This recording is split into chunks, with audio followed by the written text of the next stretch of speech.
भारत माता की। क्यों भाई, क्या हो गया है आप लोगों की आवाज को? 63 साल के बाद बंगाल के सपूत भारत केसरी श्यामा प्रसाद मुखर्जी का उनके ही राज्य में स्मारक बन रहा है। ऐसी आवाज नहीं चलेगी। सभी लोग मेरे साथ दोनों हाथ उठाए, जरा उठाइए दोनों हाथ, और श्यामा प्रसाद जी के आदर्श के संकल्पों को पूर्ण करने के संकल्प की मुट्ठी भींच कर बोलिए, भारत माता की। वंदे वंदे। मंच पर उपस्थित पश्चिम बंगाल के ऊर्जावान मुख्यमंत्री, जिन्होंने पश्चिम बंगाल को फिर से एक बार पूरे भारत का प्रेरणा केंद्र बनाने की शुरुआत की है, ऐसे मेरे मित्र शुभेंदु अधिकारी जी, श्रीमान माखनलाल सरकार जी, श्री गजेंद्र सिंह शेखावत जी, समीक भट्टाचार्य जी, और आज इस सभागार में आए हुए श्यामा प्रसाद मुखर्जी जी के स्मारक के भूमि पूजन के अवसर पर आए हुए सभी भाइयों बहनों को मेरा प्रणाम। मित्रों, आज मेरे जैसे कई लोगों के लिए बहुत बड़ा भावुक होने का दिन है। श्यामा प्रसाद मुखर्जी जी ने अपने जीवन का बलिदान कश्मीर को भारत के साथ जोड़ने के लिए दिया था। उन्होंने देश के पहले मंत्रिमंडल से इस्तीफा नेहरू लियाकत समझौते के कारण दिया था, और उन्होंने भारत की नीतियों का सृजन भारत की ही मिट्टी के सुगंध से बने हुई नीतियों से हो, उस पर जोर रखा था। उनके मृत्यु के 63 साल बाद आज बंगाल में 125वीं जयंती के अवसर पर 125 फुट ऊंची उनकी भव्य प्रतिमा का आज शिलान्यास हुआ है। इसका वर्णन तो शायद इस तरह से कर सकते हैं कि श्यामा प्रसाद मुखर्जी की पार्टी की सरकार आई, इनकी विचारधारा की सरकार आई, देशभक्तों की सरकार आई, तो श्यामा प्रसाद जी का आज उनके ही राज्य में सम्मान करने का काम कर रही है। परंतु मैं इस भूमि पूजन को अलग रूप से देखता हूं। मैं बंगाल और देश की जनता को कहने आया हूं, ये श्यामा प्रसाद मुखर्जी जी की मूर्ति का भूमि पूजन नहीं है, ये सोनार बांग्ला को संकल्प सिद्ध करने का भूमि पूजन। बंगाल के लिए जो स्वप्न कवि गुरु टैगोर ने देखा, रामकृष्ण परमहंस विवेकानंद जी ने देखा, महर्षि अरविंद खुदीराम बोस, राजा राम मोहन रॉय ने देखा, वो बंगाल का पुनर्निर्माण इतने सालों के बाद यहां पर श्यामा प्रसाद मुखर्जी की जयंती के दिन फिर से शुरू हो रहा है। और मित्रों, मैं शुभेंदु जी को बहुत बहुत साधुवाद, अभिनंदन और बधाई देना चाहता हूं। इतने सालों के बाद बंगाल में बंगाल टाइगर के बेटे भारत केसरी श्यामा प्रसाद मुखर्जी की जन्म जयंती को सार्वजनिक अवकाश घोषित कर उनको सम्मान देने का काम किया है। आज जिस मूर्ति का हम भूमि पूजन कर आए हैं, एक मनमोहक लोकेशन पर मानव निर्मित सबसे बड़ी झील के किनारे पर एक सुंदर मूर्ति वहां बनने जा रही है। और आज मैंने शुभेंदु जी को हाँ कहा है और शुभेंदु जी को सुझाव कहा है, उन्होंने हाँ भी बोला है। वहां पर भारत की सुरक्षा के लिए रिसर्च करने वाला श्यामा प्रसाद मुखर्जी इंस्टीट्यूशन भी वहां पर ही स्थापित होगा। श्यामा प्रसाद जी का पूरा जीवन अनेक प्रकार से, अभी हमने मोदी जी को सुना है, अनेक प्रकल्प के उन्होंने विचार भी रखे और अपने छोटे से जीवन के अंदर उसको पूर्ण करने का प्रयास भी किया। मगर सबसे बड़ा काम किया, एक ऐसा बीज बोया भारतीय जनसंघ के रूप में, जिसने भारत की सारी राष्ट्रवादी ताकतों को इकट्ठा किया और सांस्कृतिक राष्ट्रवाद की नींव डालने की काम किया। और आज उन्होंने बोया हुआ वो बीज एक वट वृक्ष बनकर पूरे भारत में फल देने का काम कर रहा है। आज उन्होंने शुरू की हुई पार्टी जनसंघ भारतीय जनता पार्टी के रूप में देश के 2/3 हिस्से और 2/3 से ज्यादा जनसंख्या पर उनकी नीतियों के अनुसार चल रही है। उन्होंने जनसंघ की स्थापना की तब उन्होंने संकल्प किया था कि सरकार बदलने से भारत का महिमा मंडन नहीं होगा। आजाद भारत की नीतियां भारत की ही भूमि की मिट्टी के सुगंध से बननी चाहिए, इस पर पश्चिम की परछाई नहीं होनी चाहिए। और आज जहां पर भी श्यामा प्रसाद मुखर्जी जी का आत्मा होगा, वो बहुत आशीर्वाद देता होगा। मोदी जी के नेतृत्व में भारतीय दिशा में जाने की शुरुआत होगी। इन्होंने विकास भी और विरासत भी अपनी संस्कृति को साथ में रखते हुए आधुनिक भारत के निर्माण का एक विचार रखा था। नरेंद्र मोदी जी ने इस सूत्र को आत्मसात करते हुए भारत के विकास की नींव मजबूत कर 2047 में पूर्ण विकसित भारत बने, इसके साथ साथ हमारी संस्कृति का ध्वज भी पूरी दुनिया में सबसे ऊपर लहराता दिखाई पड़े, ऐसी शुरुआत नरेंद्र मोदी जी ने की। मित्रों, श्यामा प्रसाद मुखर्जी जी ने अपने जीवन का बलिदान दिया था।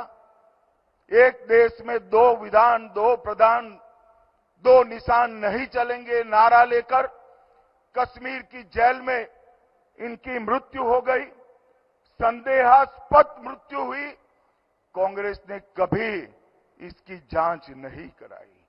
मगर आज देखिए, 125 साल जब उनकी जन्म जयंती को हुए हैं, मोदी जी ने उनका संकल्प पूरा कर धारा 370 को मूल समेत उखाड़ कर फेंक दिया है। और आज कश्मीर भारत का अभिन्न अंग है। श्यामा प्रसाद मुखर्जी की संकल्पना को उनके ही पार्टी के कार्यकर्ताओं ने आज समाप्त कर दिया है। मैंने वो इस्तीफे का पत्र देखा है जो पहली कैबिनेट से उन्होंने दिया। उस वक्त जवाहरलाल नेहरू और लियाकत, ये दोनों के बीच में समझौता हुआ।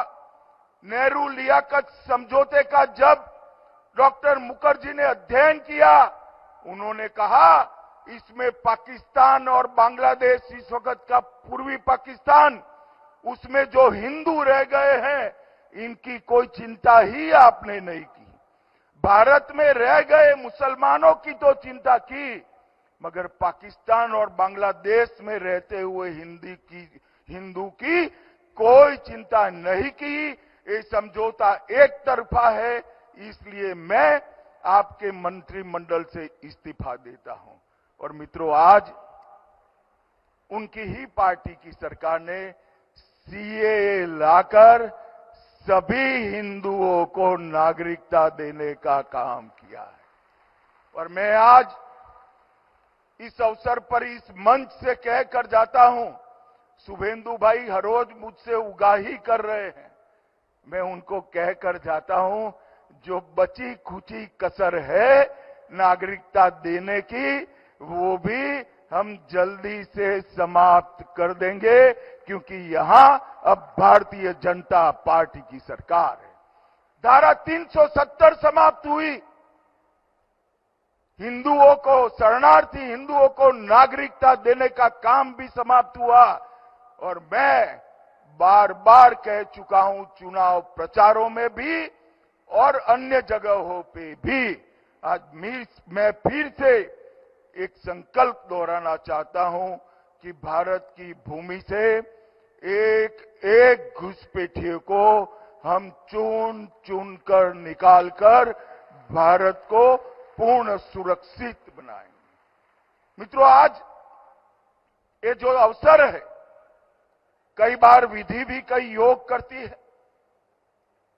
वंदे मातरम की रचना के 150 साल और श्यामा प्रसाद मुखर्जी जी के जन्म के 125वां साल, वो दोनों एक ही साल में आना, एक ही वर्ष में आना, ये विधि का बहुत बड़ा संकेत।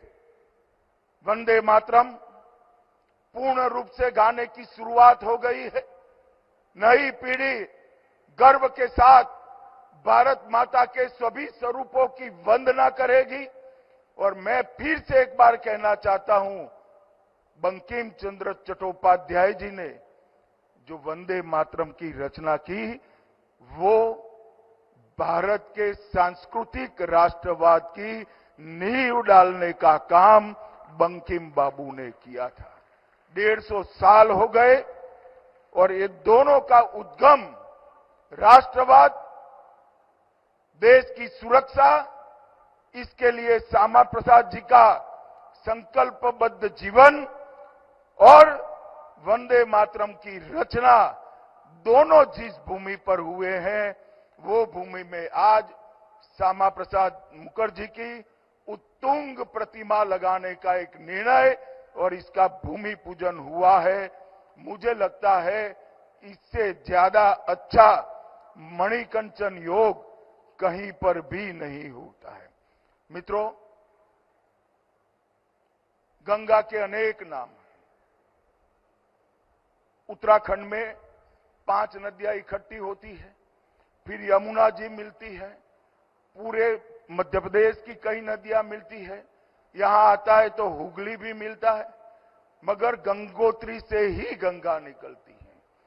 चाहे सांस्कृतिक राष्ट्रवाद हो, अखंड भारत का संकल्प हो, विकास भी और विरासत भी का संकल्प हो, ये सभी राष्ट्रवादी सोच की एक ही गंगोत्री है, श्यामा प्रसाद मुखर्जी की विचारधारा। डॉक्टर मुखर्जी ने अपने विचार को हमेशा बेबाक तरीके से रखा। कई लोगों ने उनको भुलाने का प्रयास किया। 63 साल तक जहां मुखर्जी जी का जन्म हुआ, वो बंगाल में भी उनको भुलाने का प्रयास किया गया, मगर कहते हैं ना कि सूर्य को कोई छिपा नहीं सकता। डॉक्टर मुखर्जी के विचारों में इतनी शक्ति थी कि आज पूरे देश के सामने ये विचारधारा दैदीप्यमान होकर कोटि कोटि सूर्य की भांति पूरे विश्व में अपना प्रकाश दिखा रही है। मित्रों, आज बहुत अच्छा दिन है। शुभेंदु जी ने को मैंने फोन किया था कि श्यामा प्रसाद मुखर्जी के जन्म के दिन पर छुट्टी घोषित हो और एक यहां पर उनकी उत्तुंग प्रतिमा का स्थापन हो। उन्होंने दोनों बातों को स्वीकार किया। आज ये बातें मूर्त रूप ले रही हैं और अब समय है श्यामा प्रसाद जी के भारतीय भाषाओं के लिए आग्रह को भी पूरा करने का। मुझे विश्वास है शुभेंदु जी के नेतृत्व में निश्चित रूप से ये काम भी बहुत अच्छे तरीके से पूरा होगा। बंगाल की जनता ने श्यामा प्रसाद जी के 125वें साल के अंदर ही यहां पर परिवर्तन किया है। ढेर सारे लंबे वादों की सूची थी। मैं ही आया था घोषणा पत्र रखने के लिए। पत्रकार बाद में पूछते थे कैसे पूरा करोगे।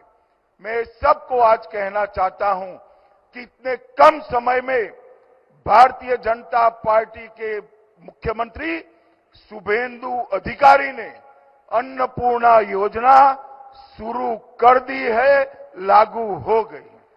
उज्ज्वला 30 लागू हो गई है। महिलाओं के और छात्राओं के लिए बस में फ्री मुसाफरी जमीन पर उतर चुकी है। लखपति दीदी मिशन चालू हो गया है। आयुष्मान भारत 5 लाख तक का गरीब का मुफ्त इलाज भी आज जमीन पर उतर गया है। नॉर्थ बंगाल में कैंसर के अस्पताल का निर्माण शुरू हो गया है। बीएसएफ को बाढ़ बनाने के लिए भूमि देने का काम समाप्त हो गया है और भ्रष्टाचार की जांच के लिए जस्टिस बृजेंद्रनाथ रे की कमेटी भी बन चुकी है। जिन्होंने भ्रष्टाचार किया था उनको मैं फिर से याद कराना चाहता हूं, कमेटी की रिपोर्ट आते ही पाई पाई निकालने के लिए आप तैयार रहना, जो बंगाल की गरीब जनता की। महिलाओं पर अत्याचार के लिए भी जस्टिस संप चटर्जी की कमेटी बन चुकी है। लंबित प्रोसिक्यूशन सैंक्शन जो नहीं दी थी भ्रष्टाचार के केस में, मैंने सुबह 12 बजे फोन किया था, 2:30 बजे बंगाल सरकार ने सारे केसों में प्रोसिक्यूशन का सैंक्शन दे दिया है और यूसीसी के लिए भी कमेटी बन चुकी है। समान नागरिक धारा भी यहां पर लागू होने वाला है। और मित्रों, West Bengal maintenance of public order amendment bill 2026 अब पारित हो चुका है। हमने वादा किया था गुंडों को उल्टा लटकाकर सीधा करने का। आज ये बिल उस दिशा में पहला कदम बन चुका है। घुसपैठियों को चिन्हित करना और निकालने की शुरुआत हो गई है और दुर्गा सुरक्षा स्क्वाड माताओं बहनों को सुरक्षित करने के लिए तैयार है। मैं नहीं मानता किसी भी राज्य सरकार ने इतने कम समय में ये सारे वादे पूरे किए होंगे और आज एक सबसे बड़ा काम किया है शुभेंदु जी। आपने डॉक्टर मुखर्जी को, आपने उनके ही राज्य में एक भव्य स्मारक बनाकर आने वाली पीढ़ियों को प्रेरणा देने का काम किया है। मित्रों, जब राष्ट्रवादी सोच की सरकार आती है, संगठन के विचार पर आगे बढ़ने वाली सरकार आती है, निजी स्वार्थ और परिवारवाद से ऊपर उठी हुई सरकार आती है, तो परिवर्तन अपने आप होता है। ये देश के कई राज्यों में भारतीय जनता पार्टी ने कर दिखाया है और बधाई हो शुभेंदु जी आपको।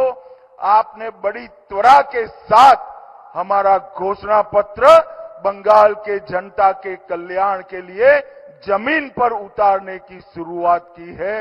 ये बहुत सभी बंगाल के वासियों के लिए और देश के लिए बहुत बड़ी आशा की किरण है। आज मित्रों, पूरा देश बंगाल की ओर बड़ी आशा के साथ देख रहा है। बंगाल ने कई सालों तक धार्मिक, वैचारिक, साहित्यिक और राष्ट्रवाद के क्षेत्र में पूरे देश का नेतृत्व किया है। लंबे कम्युनिस्टों के शासन और तृणमूल कांग्रेस के शासन ने बंगाल की सोच को एक प्रकार से जमीन के अंदर गाड़ देने का काम किया था। मगर पौधा इतना, बीज इतना ताकतवान होता है, जब भी मौका मिलता है ये फिर से वटवृक्ष बनता है। मुझे आशा है कि शुभेंदु जी के नेतृत्व में सोनार बांग्ला की रचना न केवल शुरू हुई है, इसको हम जमीनी हकीकत में बदलने में सफल होंगे। आज फिर से एक बार मैं बंगाल सरकार और भारत सरकार के सांस्कृतिक विभाग का भी बहुत बहुत धन्यवाद करना चाहूंगा कि श्यामा प्रसाद मुखर्जी जी का 125वें वर्ष में उनका उत्तुंग स्मारक बंगाल के राजधानी कलकत्ता के अंदर बनाने का काम आपने किया था। जिस व्यक्ति ने बंगाल को बचाया, जिस व्यक्ति ने कश्मीर को बचाया, जिस व्यक्ति ने आसाम को बचाया, आज तक उसका स्मारक बनाने की किसी को सूझ नहीं थी। जब आज मुझे बताया गया कि 10,000 स्थानों पर श्यामा प्रसाद मुखर्जी का जन्म जयंती मनाया गया, मेरे जैसे करोड़ों कार्यकर्ताओं के मन में बहुत आनंद और शांति का अनुभव लेकर हम आज यहां से जा रहे हैं। मैं बंगाल की जनता को, देश के नेता और प्रधानमंत्री नरेंद्र मोदी जी और हमारे राष्ट्रीय अध्यक्ष नितिन नवीन जी की ओर से आश्वस्त कर जाता हूं, शुभेंदु अधिकारी की सरकार हमारे एक एक वादे को 5 साल के अंदर पूरा करेगी और सोनार बांग्ला बनाने की भव्य नींव डालने का काम शुभेंदु सरकार करेगी। आप सभी का बहुत बहुत धन्यवाद।